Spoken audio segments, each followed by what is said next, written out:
Okay. ఈరోజు మాజీ ప్రధాని శ్రీ రాజీవ్ గాంధీ పార్టీ కార్యాలయంలో ఘనంగా జరుపుకుంటున్నాం. చిన్న వయసులోనే ఆయన ప్రధానమంత్రిగా భారతదేశాన్ని చాలా చక్కగా పాలించినాడు. ఆయన మనందరం దేశానికి తీరని లోటు.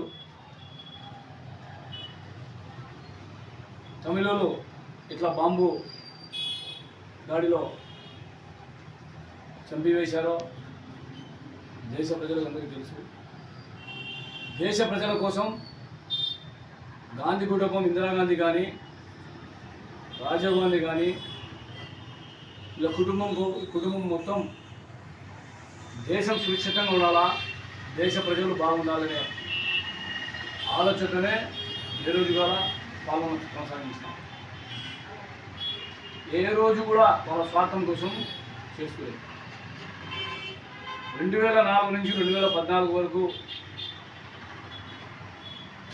కాంగ్రెస్ పార్టీ అధికారం ఉన్నా కానీ, ప్రధానమంత్రి అయ్యే అవకాశం ఉన్నా కానీ, మన్మోహన్ సింగ్ని ప్రధానమంత్రి చేసి పరిపాలించిన ఘనత కాంగ్రెస్ పార్టీ, సోనియా గాంధీ, మన రాహుల్ గాంధీ కుటుంబమే. ఎప్పుడు వాళ్ళు రాజకీయంగా మాకు పదవులు కావాలని ఆలోచన చేసేవాళ్ళు కాదు.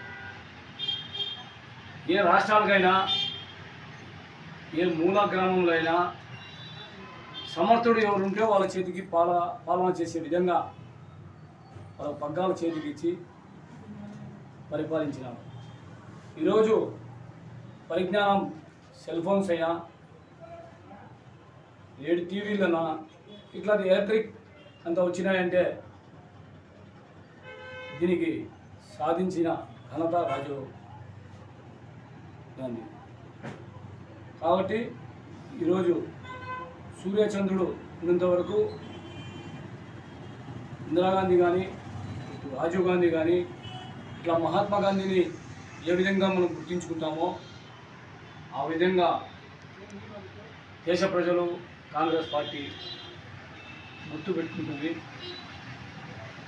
కాబట్టి మేము ఈరోజు మనస్ఫూర్తిగా